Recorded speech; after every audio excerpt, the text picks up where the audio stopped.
मनाया गया है और बड़े जोरों शोरों से मनाया गया है।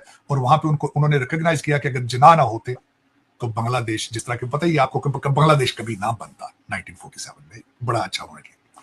डॉक्टर यूनुस साहब ने ना सिर्फ चीनी 25,000 टन चीनी का ऑर्डर दे दिया पाकिस्तान को, बल्कि उन्होंने डायरेक्ट फ्लाइट्स का भी पाकिस्तान से। सर ये साजिद साहब, ये खाने वाली चीनी है या चाइना वाली चीनी है? खाने वाली चीनी। पहले वो भारत से लेते थे, 25,000 चीनी का ऑर्डर दिया है, डायरेक्ट फ्लाइट्स का ऑर्डर कर रहे हैं। साथ ही उन्होंने पाकिस्तान को असले का ऑर्डर भी दे दिया। 40 ton RDX 2900 high intensive projectile, 2000 units of टैंकों के गोले और 40,000 राउंड ऑफ आर्टिलरी का ऑर्डर उन्होंने दे दिया। सर ये क्या करेंगे वो? बस वो चलाएंगे। मैं इसके पे भी आगे जाऊंगा, वो उनके क्या इरादे हैं, वो किस डायरेक्शन में जाना चाहते हैं। उन्होंने इसके बाद एक और, उन्होंने फर्स्ट टाइम जो 49 ईयर से मैरीटाइम का कोई रास्ता नहीं था, वहां से पाकिस्तानी शिप एक वहां पे। नमस्कार साथियों, स्वागत है आप सभी का एक बार फिर से हमारे नए रिएक्शन वीडियो चैनल पर। साथियों, आज की वीडियो हम बताएंगे आपको पाकिस्तान, बांग्लादेश और भारत के बारे में, जो कि बांग्लादेश और पाकिस्तान मिलकर के दोनों देश जो है भारत को अशांति पैदा करना चाहते हैं। और साथियों, इस वीडियो में यह भी बताया गया है कि बांग्लादेश के जो घुसपैठिए हैं वो पाकिस्तान के इंडिया आर्मी ने उनको पकड़ लिए हैं। और जो है पाकिस्तान बांग्लादेश को बता रहा है कि सब जगह पे अशांति फैली रहे, क्योंकि साथियों मोदी सरकार जी है जो कि अच्छा काम कर रहे हैं और इसी के चलते उनको जो है काफ़ी ज़्यादा जो है परेशानी आ रही है, क्योंकि मोदी जितना अच्छा काम कर रहे हैं साथियों, और इतना अधिक अच्छा काम कोई सा भी देश नहीं कर रहा है, क्योंकि भारत की अर्थव्यवस्था दिन पर दिन बढ़ती जा रही है और अच्छी अर्थव्यवस्था सुधरती जा रही है। इसी के चलते में पाकिस्तान जो है जल रहा है और बांग्लादेश को सिरजा रहा है, क्योंकि बांग्लादेश में काफ़ी घुसपैठियाँ भी हैं और वहाँ के जो है अशांति पैदा करना चाहती हैं। इसी के सिलसिले में वीडियो को आगे बढ़ाते हैं, देखते हैं आपकी राय क्या है, कमेंट बॉक्स में दें। और पाकिस्तान जनता की क्या राय है वो भी आप इस वीडियो में देख सकते हो। तो वीडियो को पूरा देखना, साथ ही चैनल पर सब्सक्राइब करना, वीडियो को लाइक करना। चलते हैं, वीडियो को शुरू करते हैं। जय हिंद, जय भारत।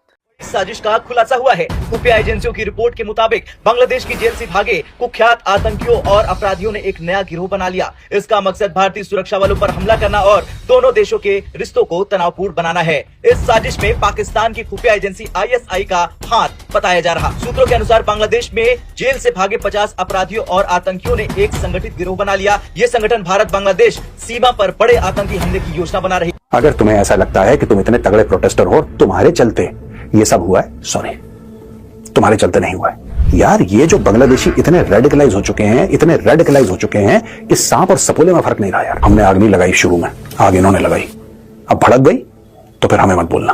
बांग्लादेश आहिस्ता आहिस्ता अपनी तमाम सरहदें पार करता चला जा रहा है।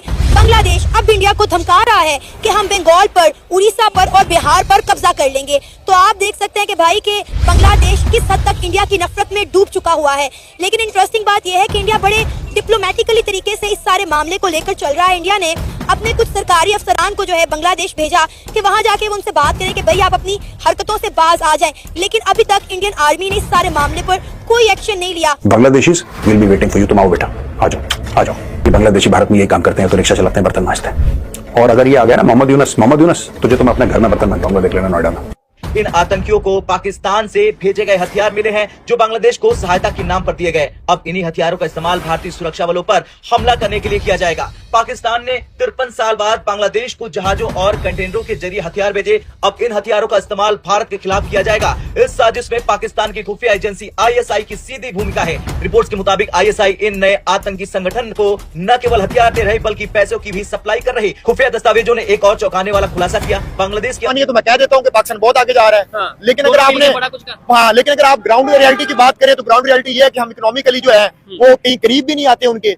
आप ये देखें कि वो 2025 के एंड तक जो है वो खबरें आ रही है वो चौथी लार्जेस्ट इकोनॉमी बन जाएंगे। ठीक है, और हमें क्या टेंशन है कि अगले 4 महीने में डिफॉल्ट ना कर जाए। हकीकत है वो ये है कि ना तो बांग्लादेश और ना पाकिस्तान दोनों मिलकर भी इकोनॉमिकली जो है ना वो नहीं पहुंच सकते इंडिया तक। आज की तारीख में दोस्तों, हमने 55 जाने दी उस मुल्क को आजाद कराने के लिए, पता है आपको। और आज की तारीख में उन्हीं के फौजी जिनके बाप दादा उस समय दुबक के बैठे थे कहीं पे, दुबक के बैठे थे क्योंकि पाकिस्तानी फौज मार मार रही थी। आज वो हमें धमकी दे रहे हैं और ये कह रहे हैं कि हम बंगाल पे, त्रिपुरा पे, असम पे कब्जा कर लेंगे। ये हालत है। एहसान फरामोश जिसको कहते हैं ना, एक बार दोस्तों ये बात ध्यान रखना मेरी, जिसको एक बार हराम के खाने की आदत लग गई भाई, वो मेहनत करके नहीं खा सकता। और इनको हराम की आदत लग गई है। आज की तारीख में बड़ा ये लोग ना रो रहे हैं, बड़ा रो रहे हैं यार। हमारी टेक्सटाइल की इंडस्ट्री जो है वो खत्म हो रही है।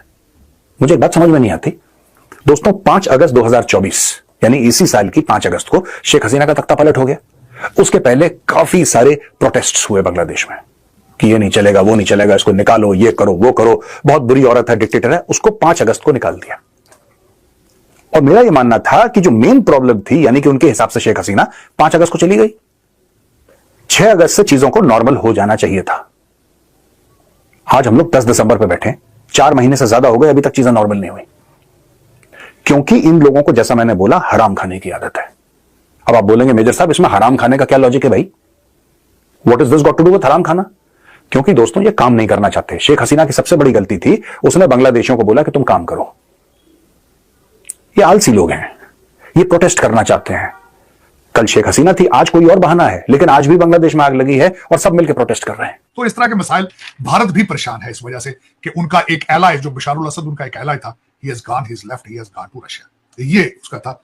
2 चीजें थी, एक थर्मल प्लांट का था उनका, दूसरा इंडियन कंपनीज वहां से तेल का कारोबार कर रही थी, और दूसरा Bashar al Assad was supporting India's point of view regarding to the Kashmir. अब उस पे अब अगला जो चलते हैं, जिस वक्त कश्मीर में जो हालात बांग्लादेश में जो हालात है इस वक्त, विक्रम मिस्री साहब गए वहां पे और उन्होंने जाके डॉक्टर यूनुस साहब से भी मिले, और जशमुद्दीन है जिसका नाम है, जो उनके काउंटर पार्ट है, उनसे भी मिले। और उन्होंने कहा कि we are looking for constructive and mutual beneficial relationship. दूसरा उन्होंने बयान दिया है कि माइनॉरिटीज के हालात, उन पर तवज्जो दी जाए, हिंदुओं के ऊपर जो अटैक हो रहे हैं उस पर दिया जाए। लेकिन विक्रम मिस्री साहब ने हसीना वाजिद के इशू को बिल्कुल उसके ऊपर काम को अट रहे हैं। दूसरी तरफ से बात होती रही है हसीना वाजिद के हवाले से, बल्कि वो उन्होंने वोकल इस पे जाके उन्होंने बात की। लेकिन अब मैं थोड़ा सा देखने वालों को बांग्लादेश के हालात से कि इसके माजी पे भी बताना चाहूंगा कि हालात कैसे रहे। 2 तो चीजें खैर हुई हैं जो रिसेंटली पाकिस्तान पे उन्होंने वीजा के लिए जो एनओसी मांगा करते थे, वो एनओसी को उन्होंने रिलैक्स कर दिया है कि एनओसी नहीं चाहिए पाकिस्तानी आने वालों को, वीजा रिलैक्स किया है उन्होंने। अब यही चीजें वो अब भारत का वीजा वो टफ कर देंगे। पुराना प्यार जाग चुका है वहां पे। ढाका का जो प्रेस क्लब है वहां पे कायदे आजम साहब की बरसी को मनाया गया है और बड़े जोरों शोरों से मनाया गया है। और वहां पे उन्होंने रिकॉग्नाइज किया कि अगर जिन्ना ना होते तो बांग्लादेश, जिस तरह के पता ही आपको कि बांग्लादेश कभी ना बनता 1947 में, बड़ा अच्छा उन्होंने किया। डॉक्टर यूनुस साहब ने ना सिर्फ चीनी 25,000 टन चीनी का ऑर्डर दे दिया पाकिस्तान को, बल्कि उन्होंने डायरेक्ट फ्लाइट्स का भी पाकिस्तान से। सर ये साजिद साहब, ये खाने वाली चीनी है या चाइना वाली चीनी है? खाने वाली चीनी पहले वो भारत से लेते थे, 25,000 चीनी का ऑर्डर दिया है, डायरेक्ट फ्लाइट्स का ऑर्डर कर रहे हैं। साथ ही उन्होंने पाकिस्तान को असले का ऑर्डर भी दे दिया। 40 ton RDX, 2900 high intensive projectile, 2000 units of टैंकों के गोले और 40,000 राउंड ऑफ आर्टिलरी का ऑर्डर उन्होंने दे दिया। सर ये क्या करेंगे वो? बस वो चलाएंगे। मैं इसके पे भी आगे जाऊंगा, वो उनके क्या इरादे हैं, वो किस डायरेक्शन में जाना चाहते हैं। उन्होंने इसके बाद एक